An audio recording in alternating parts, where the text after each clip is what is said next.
بسیارتر مردمی افغانستان گوش میدن. نزد هنرمندای میرن که در بین فارس زبان ها موقع خودشون دارن، هم افغانستان هم ایران هم تاجیکستان. برادر عزیز مانده یک سوال میکنم، یک سرود خوندگی.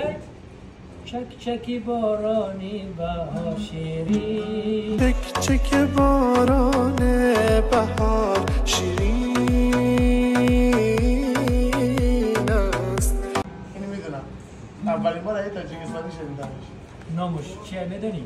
چرا برام فرستادن حفظ نیستم، ولی بگی میگم اینا استاد دلیر نظر خونده. دلیر نظر. دلیر نظر. بله. بابا بنا پایین برسن یا آهنگ دلیر نظره. میهنم استاد دلیر نظر اینو چی گفته؟ مهینه. مهینه این چی؟ نامی دختر بارای همون مهینه خوندگی ایران.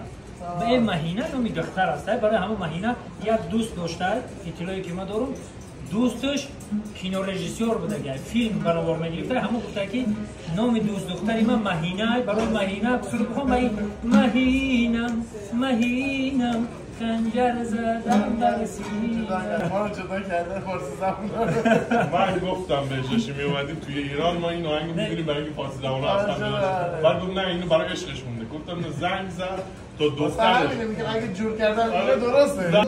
او استاد دلیر نظری تومی صنعت تاجیکه و بسیار آهنگا داره.